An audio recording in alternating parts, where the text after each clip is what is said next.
मित्रों, आचार्य चाणक्य ने कहा है कि सैनिक केवल युद्ध करने वाला नहीं, राज्य और प्रजा का रक्षक भी है। जब हम अपने घरों में चैन की नींद सो रहे होते हैं, तब देश के जवान सरहद पर जागते रहते हैं। जब हम त्योहार पर अपने परिवार के बीच होते हैं, उस समय सैनिक अपने घर परिवार से दूर देश के 140 करोड़ लोगों को परिवार समझकर अपना कर्तव्य निभाते हैं। ये सब बताने के पीछे मेरा उद्देश्य ये है कि भारत के हर नागरिक को देश की रक्षा के लिए, अपनी सुरक्षा के लिए भारतीय सेना के जवानों की बहादुरी, बलिदान और निरंतर त्याग को लेकर आभार व्यक्त करना चाहिए।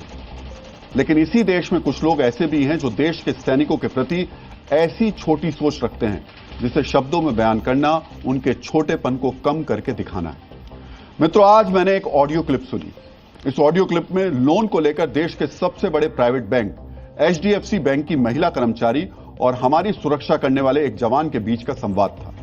यह संवाद सुनकर यकीनन आपको नाराजगी और शर्मिंदगी होगी। आपको नाराजगी होगी कि एचडीएफसी जैसा बैंक अपने कर्मचारियों को यह नहीं सिखाता कि उनको शूरवीर सैनिकों का सम्मान करना चाहिए, जो हमारी सुरक्षा का आधार है। पहले सुनिए कि कैसे एचडीएफसी बैंक की एक महिला कर्मचारी जवान को अपमानित कर रही है। मैं जाता हूँ, करता हूँ, तुमको हर एक मैसेज का ना रिप्लाई तो देना चाहिए ना एटलीस्ट कि मैडम करता हूँ, नहीं है या कुछ भी मजबूरी समझो। मेरे को ये भी जानकारी दिया नहीं, मेरा 15,85,000 रुपया सैंक्शन किया आपने। अरे बताया तो 16,23,931 तुमको बताया जाए, पढ़े लिखे होते, कोई अच्छी कंपनी में जॉब करते होते, 931 रुपया का क्या हुआ? तभी बॉर्डर में भेज दिए गए हो तो तभी तुम लोगों के बच्चे ना विकलांग पैदा होते और ऐसे ही लोग होते जो शहीद हो जाते हैं। Okay okay okay. अभी वो ना और दिखाओ 15 दिन में मैं भी देखती हूँ तुम क्या चीज हो। इतनी बड़ी फैमिली के होता है ना सर, 15-16 लाख रुपए लोन नहीं लेते। स्वामी विवेकानंद ने कहा है कि देश की रक्षा करने वाले सैनिक त्याग और वीरता के आदर्श होते हैं। उनका सम्मान समाज का कर्तव्य है। आज एक जागरूक भारतीय होने के नाते हम नाराज नहीं, शर्मिंदा हमें होना चाहिए। हमें उस सोच पर शर्मिंदा होना चाहिए जो देश की रक्षा करने वाले अपने बहादुर बेटों को गंवार समझती है। आखिर ये सोच आती कहां से है? क्या ये कथित कॉर्पोरेट कल्चर का घमंड है? एक बार फिर से सुनिए, इस बैंक कर्मचारी ने उस सेना के जवान से कहा क्या। मैं जाता हूँ, करता हूँ, तुमको हर एक मैसेज का ना रिप्लाई तो देना चाहिए ना एटलीस्ट कि मैडम करता हूँ, नहीं है या कुछ भी मजबूरी समझो। मेरे को ये भी जानकारी दिया नहीं, मेरा 15,85,000 रुपया सैंक्शन किया आपने। अरे बताया तो 16,23,931 तुमको बताया जाए, पढ़े लिखे होते, कोई अच्छी कंपनी में जॉब करते, 931 रुपया का क्या हुआ? तभी बॉर्डर में भेज दिए गए हो तो तभी तुम लोगों के बच्चे ना विकलांग पैदा होते और ऐसे ही लोग होते जो शहीद हो जाते हैं। Okay okay okay. अभी वो ना और दिखाओ 15 दिन में मैं भी देखती हूँ तुम क्या चीज हो। इतनी बड़ी फैमिली के होता है ना सर, 15-16 लाख रुपए लोन नहीं लेते। इन शब्दों को अपने जहन में रखिएगा। गंवार हो तभी बॉर्डर पर भेज दिए गए, तभी तुम्हारे बच्चे अपंग विकलांग पैदा होते हैं। जवान ने बैंक कर्मचारी से सिर्फ अपने लोन पर जानकारी मांगी थी। यह उनका अधिकार है। आरबीआई के नियम के मुताबिक ग्राहक जब चाहे अपने खाते की जानकारी मांग सकता है। बैंक को समय पर साफ स्टेटमेंट देना जरूरी है। बैंक को ग्राहक के हर सवाल का पारदर्शी तरीके से जवाब देना होगा। बैंक को लोन से जुड़े दस्तावेज ग्राहक को देना होगा। और जवाब क्या मिल रहा है? एचडीएफसी बैंक की कर्मचारी जानकारी मांगने पर भड़क गई। कथित कॉर्पोरेट नौकरी के घमंड में डूबी एचडीएफसी बैंक कर्मचारी इतना भड़क गई कि उसने वीर जवानों की शहादत का अपमान कर दिया। अनुराधा वर्मा ने बेहद अपमानजनक भाषा में कहा कि तुम जैसे लोग ही होते हैं जो शहीद हो जाते हैं। यह सर्वोच्च बलिदान की भावना का अपमान है।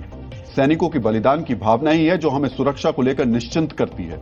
अनुराधा वर्मा और उनकी जैसी छोटी सोच रखने वालों को आज जानना चाहिए कि जर्मनी में सैनिक या वर्दी के अपमान पर जेल की सजा होती है। फ्रांस में सेना के अपमान को देश का अपमान माना जाता है। रूस में सैनिक के अपमान पर 15 साल तक जेल की सजा हो सकती है।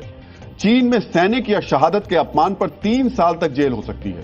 चीन में कई बार सेना या सैनिकों के खिलाफ सोशल मीडिया पोस्ट पर भी लोगों को सजा हुई है। भारत में भी सैनिकों की शहादत और सेवा का मजाक उड़ाने वालों को कानूनी तौर पर दंडित करने का प्रावधान है। मित्रों, भारतीय न्याय दंड संहिता के तहत सैनिक की शहादत या सेवा का मजाक उड़ाने पर धारा 356 के तहत कार्रवाई हो सकती है।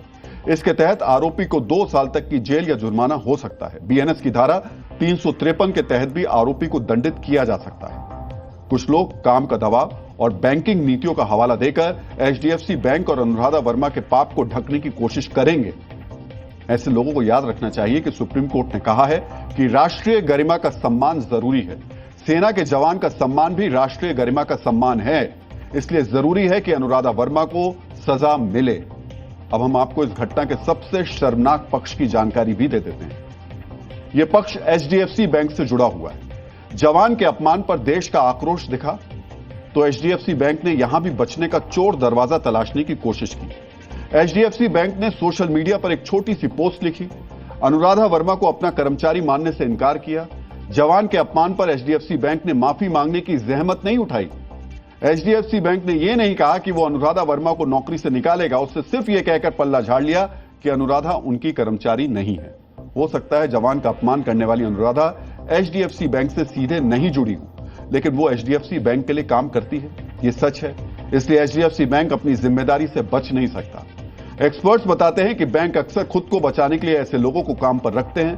विवाद होने पर उन्हें अपना कर्मचारी मानने से इनकार कर देते हैं। गुंडे लोग आपका घर पे भेजते हैं, गाली देते हैं, थ्रेटन करते हैं, फोर्सफुली सीजर करते हैं, मेंटली ट्राउमेटाइज करते हैं, तो सब गैर कानूनी है। एक सर्टेन परसेंटेज लोन का आउटस्टैंडिंग होगा, वो मसलमैन जो रिकवर करते उनको जाता है, तो लीगल प्रोसीजर पूरा बाईपास कर देते हैं।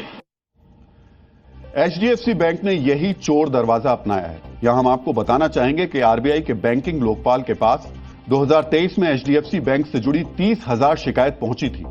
2024 में 40,000 से ज्यादा ग्राहकों ने एचडीएफसी बैंक की शिकायत की थी। यानी साल दर साल एचडीएफसी बैंक का बिजनेस भले ही बढ़ रहा हो, लेकिन उसकी सर्विस खराब होती जा रही है। देश में करीब 9 करोड़ लोग एचडीएफसी बैंक की सर्विस का इस्तेमाल करते हैं। आज हम सभी भारतवासियों से कहेंगे कि देश के जवान के सम्मान में उन्हें एचडीएफसी को कड़ा संदेश देना चाहिए।